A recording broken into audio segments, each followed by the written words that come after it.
Greetings, welcome to another entry into AutoForge's development. Sorry it's been so long since I've done one of these.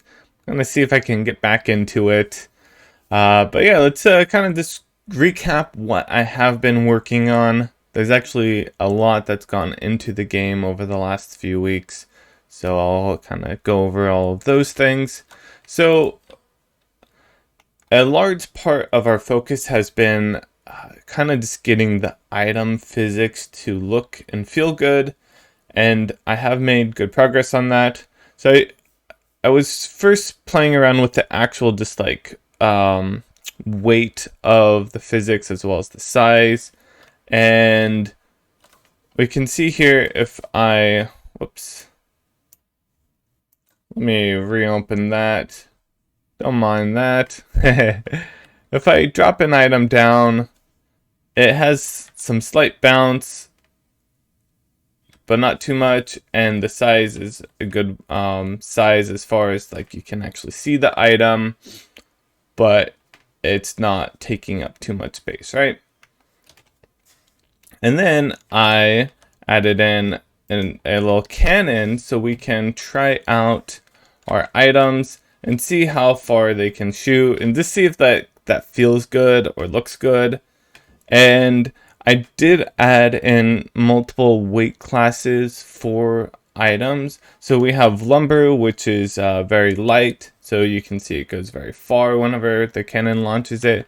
We have this medium weight, which is copper at the moment, and then we have a heavy weight that's the iron ore. And so if I spawn all three of them, we can see they go a nice distance. And another thing you'll notice is that if we spawn a bunch, they don't collide with one another when the cannon launches them. And this was something that I had a big problem with whenever I first implemented the cannon, and also whenever I was like making a prototype for all of this, is that the items would collide and land on top of each other and block the item that's being launched from the cannon, and consequently it would just kind of become this huge jumbled mess where an item would fall into the cannon and then immediately hit like four other items, and that item wouldn't go very far, and then it would fall back onto the cannon, and so just be kind of like not able to do anything. So now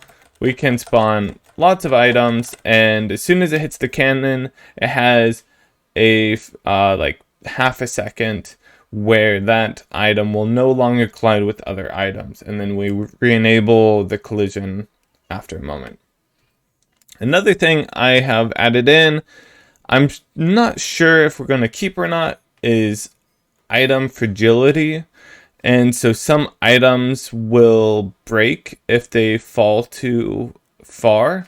So if we put this up, yeah, there we go. Here, if we have our lumber is falling from here, it will currently break. Lumber won't be fragile, but I'm thinking some items could be, such as glass, if we implement that. So those are some of the like item physics that I was playing around with. And then if we go over here, let's go ahead and collect those items. We have this beautiful drill. Oh, I also forgot about the filter I can show you. Lots of stuff I've added in. We have a drill here that looks like a chest, but it's actually drilling these this iron deposit here, and it's spitting them out, and it's going into this here that is like our forge. And if you'll notice that the items will queue up. And we have this problem here. This is actually something that I need to fix, is that we'll have the items queue up nicely, which I think looks awesome, but one issue is that our drill has this little sensor, this green box, that will indicate whether its output is being blocked. But right now it needs to be tweaked a little bit more, so that way it will, not get into the state where it is just completely like gets backed up by itself, really. But I think it looks great overall, and I like how it kind of like bounces and jiggles a little bit whenever they move forward in the queue. That looks great. One other thing I implemented is this filter. So if we, oh, that filter is too close. Well, fortunately we have another one I can show you right here. So we'll notice that, whoops, maybe that was a little too fast. Let's go ahead and I'm just gonna go down here.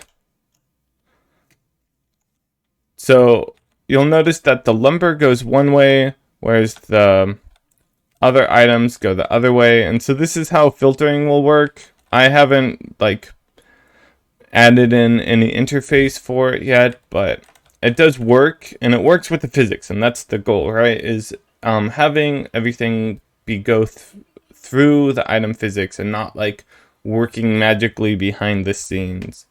And yeah, so that's, I think, it. We have, you know, our drill, we have this cannon, we have different item weights, item fragility, a filter, as well as a fabricator is what I'm calling it right now, that processes one input item material and output some other material. So lots of progress overall.